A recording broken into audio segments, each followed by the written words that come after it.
Delighted to be joined by two All-Ireland winners, Ciara Trant of Dublin and Doireann O'Sullivan of Cork. How are you keeping, Doireann? Not too bad. How are things? Very well. Ciara, thanks for coming into the studio this morning. A novel pairing, and Kerry, one of the most successful teams in history, but incredibly, you have to go all the way back to 1993 since the last time they won it. Galway, just the one All-Ireland victory ever. How did we end up with these two in the final? Well, Kerry have been knocking on the door the past 2 years. So, you know, they've kind of, the last couple of years, the work they've put in, and again this year, they kind of deserved the right to be there.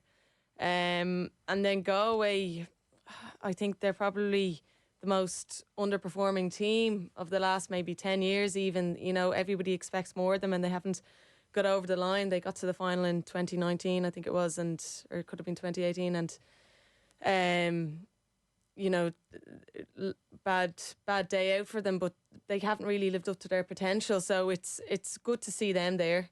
Never mind the last 10 years with Galway. This season, the start of the year, the league campaign, relegated from Division 1, lost was it 7 of 8 games. Now maybe it was all part of a grand master plan to peak later in the summer, but it's a heck of a risk to take. So something clearly just clicked between league and championship. Yeah, like I suppose, you know, even you look at Cork as well, they got to the All-Ireland semi-final this year, they're relegated as well to Division 2, but something does click, and like the league is long and the build-up, and it can be hard and arduous, and you know, Galway probably didn't have the full strength panel for the league, but I think they've used that to their advantage. They've channelled that really well, and maybe the losses have stood to them. Maybe it's given them just an extra bit of bite. They've nothing to lose now. Everybody's has written them off based off their poor league performance. So it's I don't know, ammunition for them, I think. And I think their win over Dublin as well, Ciara, was that a massive confidence booster for them to do it in extra time in the manner in which they did it, to knock out potentially the favourites, the All-Ireland champions, the reigning All-Ireland champions. Like, I just felt like then going into that semi-final, they played with this real confidence about them. Yeah, they did. And, you know, the past couple of seasons, I kind of think Galway peak a bit too early. They have one big game and then they disappear. And they follow that up. But the win against Dublin was huge for them. Dublin red hot favourites for the All-Ireland, and they played really, really well, and they worked really, really hard, and you could just see they had that bite that Dublin were kind of missing on the day.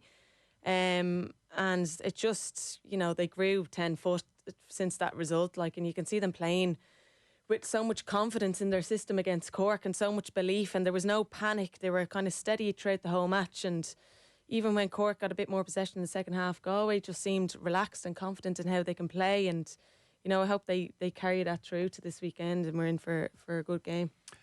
Doireann, Kerry coming into a third straight final, but have lost the previous two, and Cor Staunton was on last night saying that's the real opportunity for Galway, is to go after Kerry early in this game, put doubt in their head that here we go again. If you just take away the emotion of the occasion and the experience and all that, when you look at the two 15s that are going to start, are Kerry simply the stronger team? I think if you're looking at them on paper, I would give Kerry the nod, but as Ciara alluded to there, you know, Galway won't have any fear. They didn't fear Dublin. They're not going to fear Kerry. They're quite a young team. So I think the nerves might actually be there for Kerry. I think the pressure is on Kerry. They're favourites. I think they're, you know, expected to get over the line their third year in a row. So yeah, looking at them on paper, I'd give the nod to Kerry, but we all know anything can happen in Croke Park on All-Ireland final day. So it's extremely exciting. I shouldn't bring it up, but you know, the last team to lose 3 All-Ireland finals in a row. Well, you were both involved in those games as Cork beat Dublin. It's a different scenario because it was the same two teams all of the time. But when you think back to, say, that third final and the position that Kerry are going into this weekend, where they'd lost 2, and you just feel it's your time and it's going to happen, or is it more the negative thoughts and the memories? How do you balance using the experience that you have of playing the All-Ireland finals against actually that being a losing experience? I don't really know. I think through conversations I've had with the girls that were involved in those 3 finals, I kind of found it easy enough to kind of park the previous year and just look ahead and just focus on that, whereas a lot of other girls would have felt very, very emotional to the losses and very attached to them, and try to channel that emotion of the loss and the pain and the hurt to kind of get over the line. And I think it just depends on the player. Like, you don't really want to focus too much in the past because it's bringing up the negative memories, but you kind of want to use that. You know, we don't want to walk back into the stress room again. You know, we can't do it again this year. And I kind of felt, particularly after the third one, that, you know, getting to an All-Ireland final is so rare, and, you know, are we actually going to have this chance again? We've got 3 chances in a row here and we've blown all 3 of them. You know, is it going to happen again? And luckily it did, and we went on a great run after that. But the Kerry players, I think, will be trying to avoid that thought. You know, avoid talk of any previous year or what might come next, and just focus on it being a game of football. And, you know, that takes a lot of discipline in your own mind to do that. But they kind of have to do that now for this weekend. We can bring it up because we can all laugh about it now, because you all have loads of All-Ireland medals. It's fine. But there is a lot of talk, I would think, in the build-up. Just even say, Doireann, if you take Kerry, like Louise Ní-Mura-Hurtig, and she deserves her All-Ireland, and there's all this talk around it, and you think the pressure that must be on players in the run-up to an All-Ireland. Did you enjoy the run-up, or what was that like for you? Yeah, I think the couple of weeks, so depending on which semi-final you either had 2 or 3 weeks of a build-up between the semi-final and the final.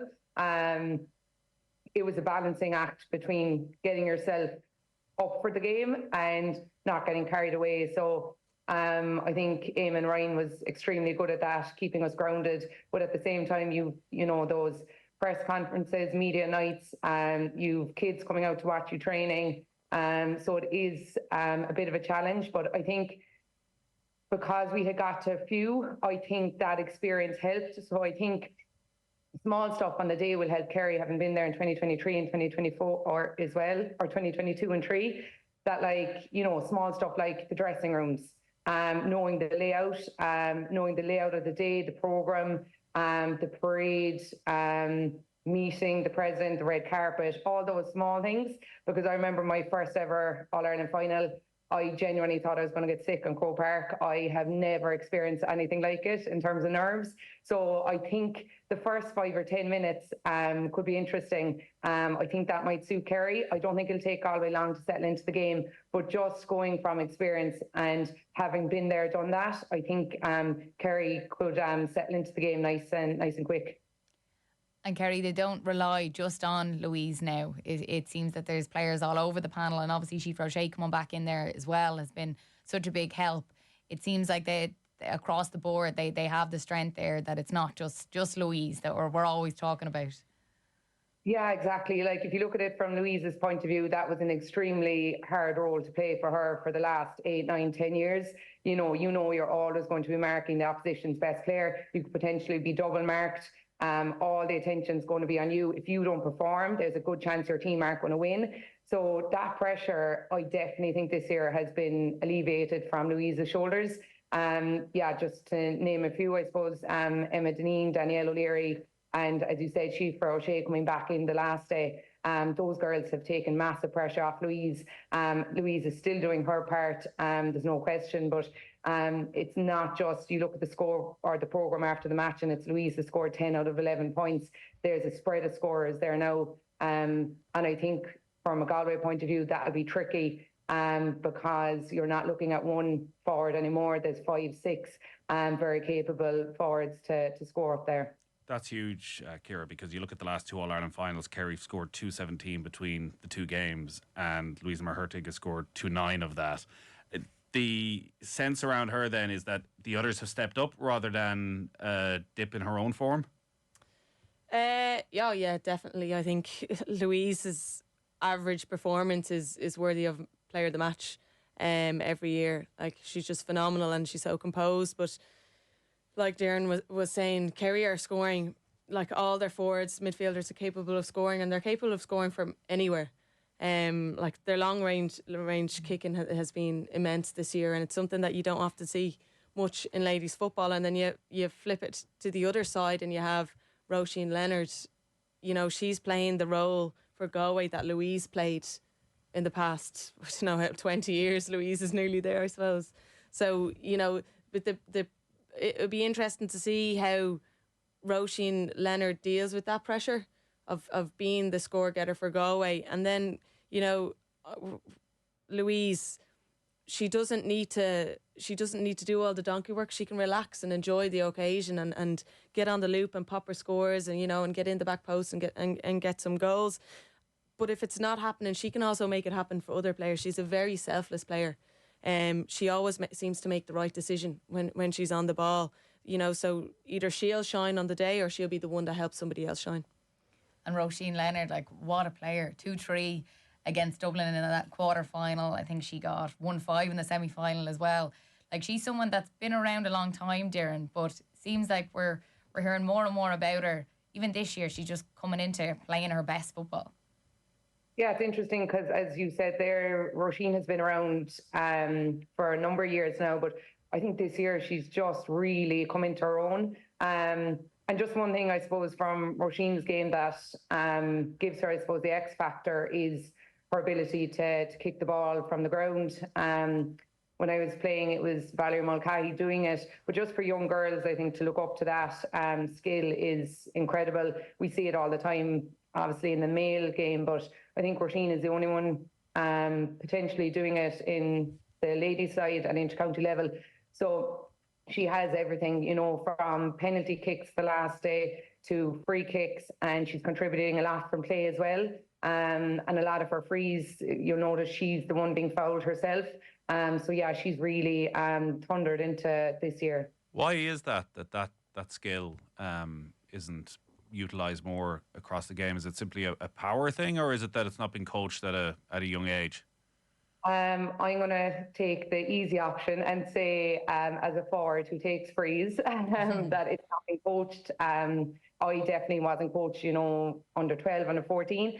And then it's a very hard skill to pick up. I remember I went out kicking before training with Val one day, and I was like, you know, how hard can it be, kind of a thing. And off I go. And I woke up the next day and I thought I pulled my groin. Like, it's a different, you're using different muscles. So yeah, I definitely think it's probably not been coached at underage level. Even, you know, coaching at summer camps, a lot of the girls struggle doing heaven and hell, you know, just kicking the ball off the ground, penalty kicks. So it is probably something ladies football in general could look at from the grassroots up to try coach girls to kick the ball from the ground.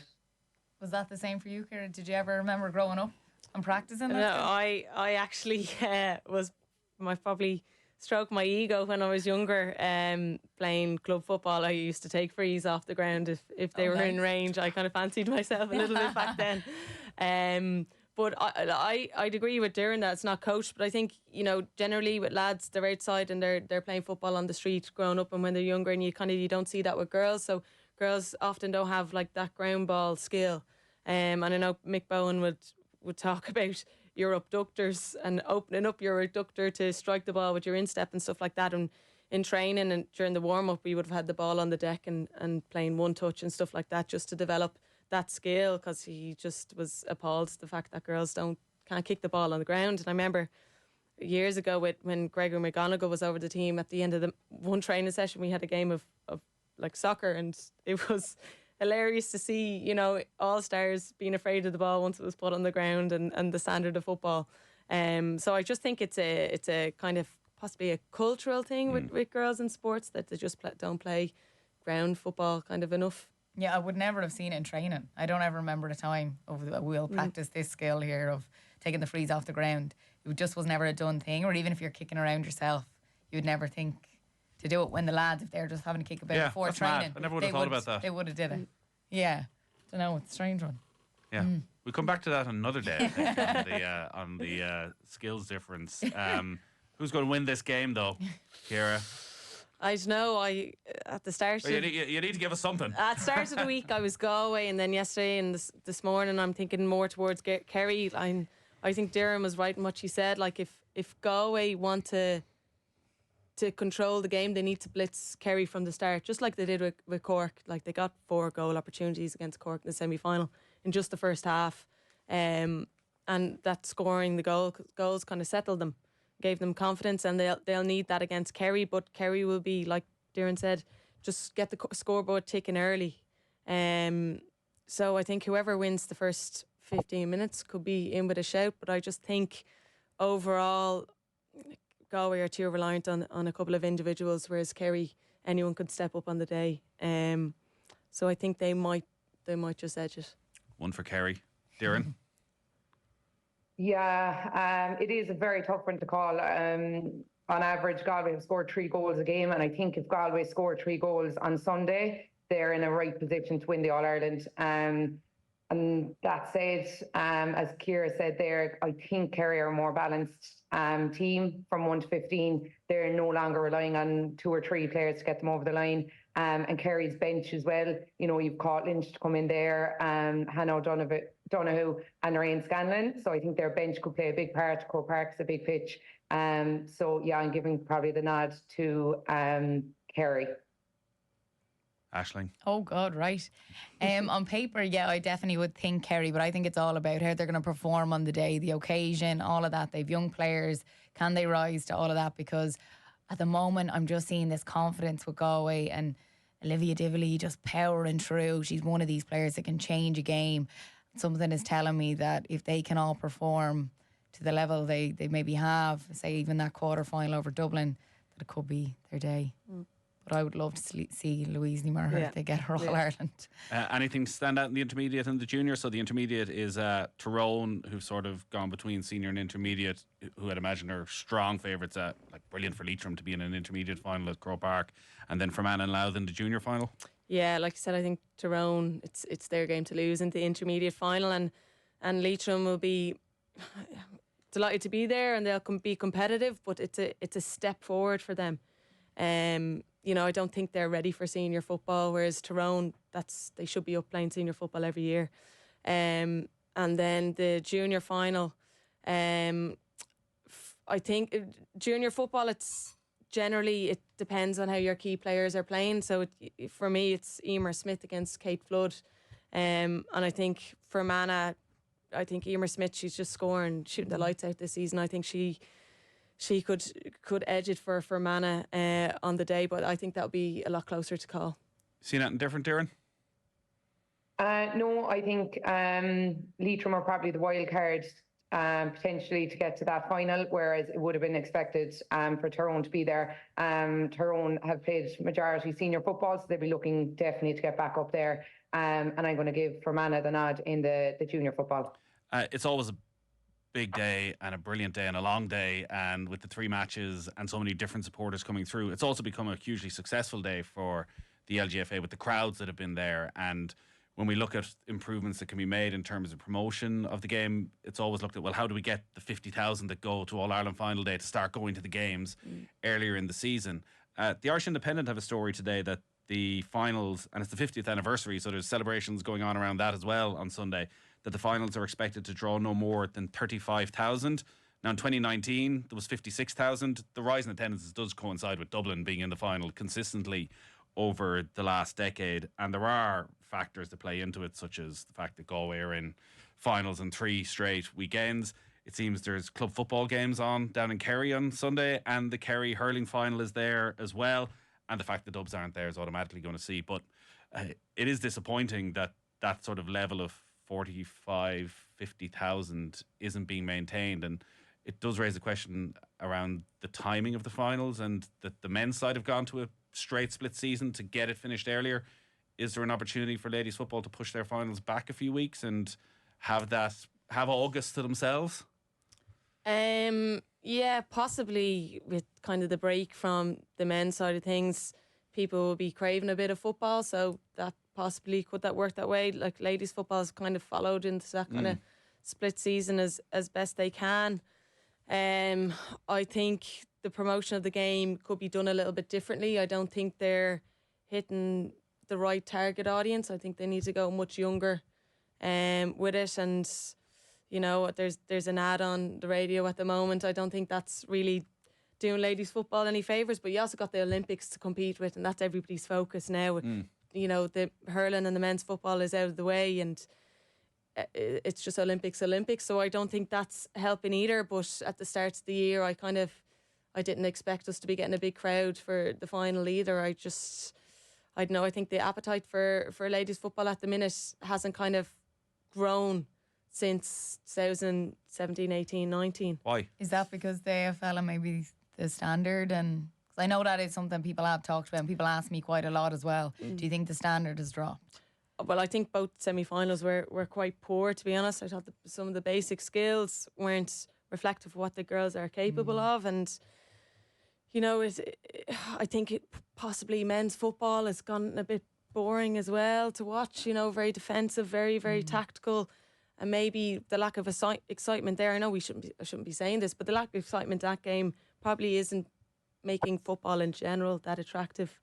But, you know, even the lead lad isn't talking about the football side of things. It's talking about, you know, please come to our match, please come to the occasion, rather than let's see the football. Let's play the football. So you think it needs to move past that? Because funnily, our coverage of the Republic of Ireland team has transformed completely over the last 3 or 4 years. From it was that conversation of how do you get people to go to, now the conversation is, well, where should Katie McKay play for half an hour? And everybody understands the nuances of the team enough to be able to have that conversation, where it does feel, while we've just spoken about the game, that this part of it is still also, well, how do we just get people to go rather than focusing enough on the football side of it and the stars and the talent?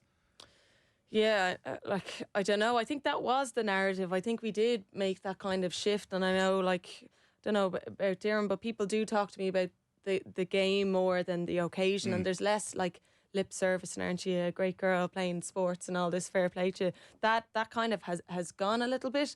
But I just don't think that the appetite is there for it. And how do you get it back? Maybe because the success of the women's team, maybe people have found, well, it's not just ladies football that we're talking about in Ireland anymore, and maybe they've drawn a bit of a crowd away from ladies football either. But I think it could be promoted differently. In what way?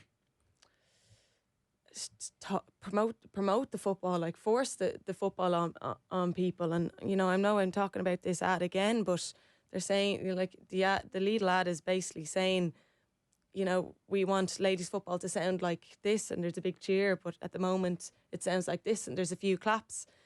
And I feel it's a little bit kind of embarrassing. It's saying nobody comes to our game, so will you please come to our match this weekend, rather than having something that's, you know, maybe commentary on a play or a game, or, you know, focusing on the football side of things and the energy and the passion in that, rather than come to this occasion. I used to hate seeing the muck on the girls' faces. Yeah. I used to be like, what is this? Do you ever see the lads in pictures, promo pictures or ads, and they've muck all over their faces? We don't need to make it out that, whoa, yeah, it's so rough and they were great, that we're, you know, tackling so hard. As you said, they're selling it maybe in the wrong way at times. For you, Darren, is there anything that we could do differently? Like Nathan said on the scheduling, would you change it that the LGFA just has the August month for all eyes to be on it? Yeah, I'm not sure, to be honest, if that would make a huge difference. I think people's mindset have changed now that, you know, from August on, it's really club. Anyway, we 2 weeks now to our club championship. So I think that mindset has changed. I think, you know, intercounty football is in the height of it in June and July. The first week in August, that's it really. So I think if you were to be an intercounty player and have, you know, a week gap between intercounty and club, it's too much to ask for the players.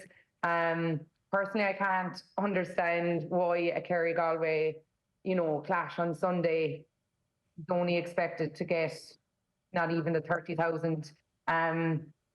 It's mouth-watering, as you said. You know, Kerry haven't won since 1993, Galway since 2004. There's going to be a new All-Ireland winner at 6 o'clock on Sunday. So for me, I can't understand how it isn't going to get that crowd. But as Ciara alluded to, that little ad, just to get that message across, that is so staged. I can't understand. I don't know if it's rights or media rights, whatever. I can't understand why they can't have a real clip of us playing football, commentating on it and showing what football is like. I just think it's really staged, the falling, the muck on the face, it's not realistic. And I just think that message is like begging people to come to the matches. If people, it's nearly like a desperation thing. Instead of just showcasing, how good intercounty ladies football is. I just think that message is a bit confusing. Yeah, as I said, there's lots of other factors playing into this as well. The cost of coming to Dublin on a bank holiday weekend is obviously there. Galway been in so many All-Ireland finals over the space of a few weeks. Doesn't help when there's a full round of men's club games happening in Kerry as well. And maybe when and if amalgamation eventually happens, those are some of the small things that might help get the crowd back up. But you would hope that this is a one-off and that we're not just reliant on Dublin getting to an All-Ireland final for there to be 50,000 people in Croke Park. We'll come back to this after when we're in a quieter period and we concentrate on the football side of things for this weekend. Enjoy the games. You're going to be there for us on I will. Sunday. Looking forward to it. It's going to be a long, busy afternoon, but it should be a cracker. Aisling, you're going to be there as well. Are you going to make your way up, Doireann? I will, yes, yeah. Brilliant. Well, enjoy it all. Are you playing in the sevens? Did you ever get a chance to do that on the Saturday? No? Okay. No, you need to enter really early, and we were talking about it at the start of summer, but we were too late. Oh, geez, I'd say now if you said you were going, they'd let you in. Do you know who I am?